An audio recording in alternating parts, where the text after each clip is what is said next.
Américo de Melo foi um dos milhares de cearenses que veio para o Acre fazer a Amazônia, como se dizia na época. Ele escapou de Cirarigó porque chegou no ano de 1955, 10 anos após o fim da guerra. Além disso, Américo era letrado, um enfermeiro que carregava em sua bagagem os mais variados tipos de remédio. Definitivamente, ele não tinha vindo para o Acre cortar seringa como seus demais compatriotas soldados da borracha que o antecederam. Mas foi Garibaldi Brasil que, com seu infalível faro para o talento, ajudou aquele ilustre desconhecido nos seus primeiros e difíceis dias acreano. O que Garibaldi não desconfiava é que não seria através do novo ambulatório instalado na cidade que Américo construiria sua história no Acre. Tampouco se notabilizou como personagem político, mesmo sendo um dos fundadores da UDN no antigo território federal. Numa dessas reviravoltas com que o destino costuma nos brindar, na época da eleição de José Augusto de Araújo, Américo de Melo retomaria a fotografia e não pararia mais. Desde então, retratou todos os governos acreanos, mas não só. Américo se transformaria no maior registrador da cidade de Rio Branco durante as últimas 4 décadas. Companheiro de Zé Leite e outros craques das redações esportivas nos jornais locais, logo começou a enviar seus flagrantes para a revista Placar, para a revista Veja, além de testemunhar a fundação do jornal O Rio Branco pelos antigos diários associados do Acre. Eu sou Antônio Américo de Melo, nascido no dia 2 de junho de 1927, na Fazenda Várzea do Meio, no município de Independência, estado do Ceará. Filho do Hugo Soares de Melo e Guilhermina Clara de Oliveira. Vim para o Acre em 1955, no dia 1º de janeiro de 1955, desembarquei no Rio Branco, na chata Evandro Chagas. Tive como primeiro personagem João de Oliveira Paiva, que me arranjou uma casa para morar lá no São Francisco, e a segunda personagem, por ele apresentado, o Garibaldi Brasil, que levou no dia seguinte para tomar o café da manhã com o governador do estado, naquele tempo era território, Francisco de Oliveira Conde. Aí começou minha vida no Acre. Eu instalei um ambulatório médico, mas não tinha cliente, porque a população era pequena e o governo dava remédio de graça para todo mundo, né?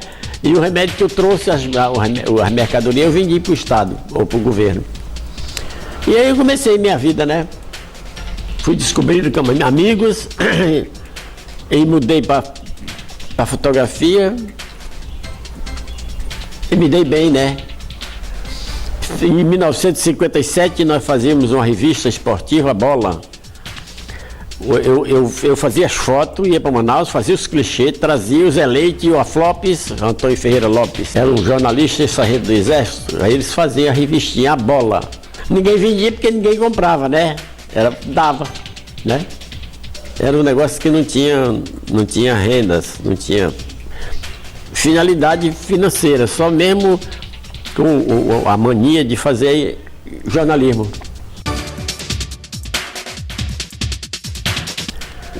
Eu conheci o Zé Leite, naquele tempo não tinha o jornal Rio Branco, tinha o Torinho, que era de Porto Velho, e ele juntou ele, o Torinho, e inventaram o jornal Rio Branco, dos Diários Associados, que já tinha Diários Associados em Porto Velho. Aí eles fundaram aqui em Rio Branco, o Rio Branco, né? Filiado dos Diários Associados. Aí começou, o jornalismo do ar começou aí. E naquele tempo eu já fazia, antes do Rio Branco, a gente já fazia uma revista esportiva, como eu já falei, a Bola, né? Em 1957. Era trabalhoso, eu fazia as fotos, levava para Manaus, fazia os clichês. O Baraúna, que era o diretor dos Diários Associados, ele patrocinava os clichês, né? Mandava fazer e não pagava.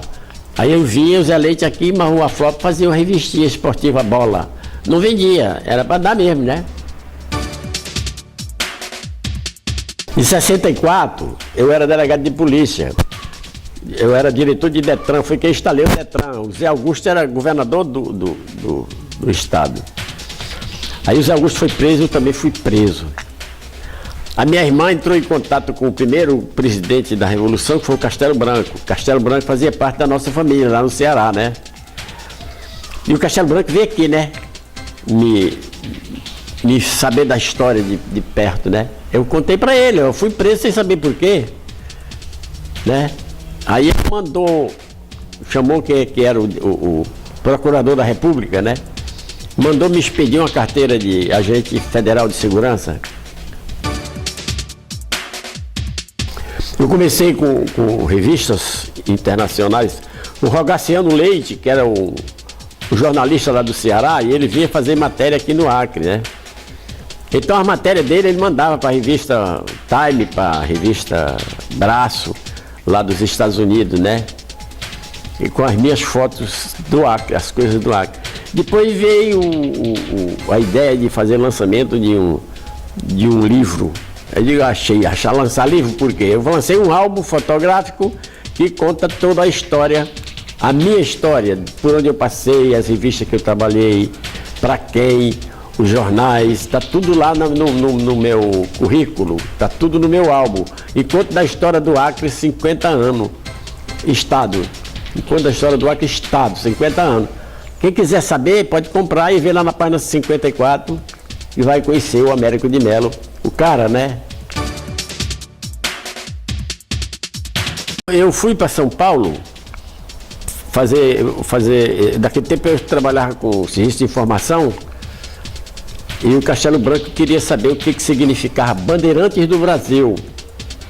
Então eu passei 7 anos em São Paulo fazendo pesquisa sobre Kodak brasileira e sobre a Bandeirantes do Brasil. Então tinha uma moça lá, a Beth, que ela fazia parceria comigo, fazia curso na Kodak, e ela era presidenta da Bandeirantes do Brasil, né? Então a gente conversava muito sobre isso, que me interessava, que era o meu assunto, né? E eu, naquele tempo eu já era, como se diz, informante da Revolução. Então eu falei que a Bandeirantes do Brasil é uma instituição que cuidava do serviço de informação de um modo geral, né? E que só fazia muito bem para o Brasil, em todos os sentidos. E a Bandeirante do Brasil, a Beth, no fim do nosso curso, ela me fez uma condecoração de cidadão paulistano. Tá no meu álbum, tá no meu álbum. Então eu sou cidadão de nascimento cearense, acriano por opção e cidadão paulistano por merecimento. Em 1970, na Copa do Mundo do México, a seleção brasileira foi para Manaus fazer despedida do Brasil rumo ao México com a seleção do Amazonas. Então eu me fiz presente, naquele tempo era Vivaldo Lima, um estádio muito bacana, né? E eu fiz a cobertura para a revista, para cá, para Veja aí. Essas fotos foram espalhadas por toda a parte do mundo, né? E hoje elas estão na internet ainda, né? Porque todas elas estão no meu álbum. E o álbum está todo na internet. Quem quiser acessar, é só procurar na internet que você encontra o álbum 50 anos do Acre Estado, que conta toda a minha história.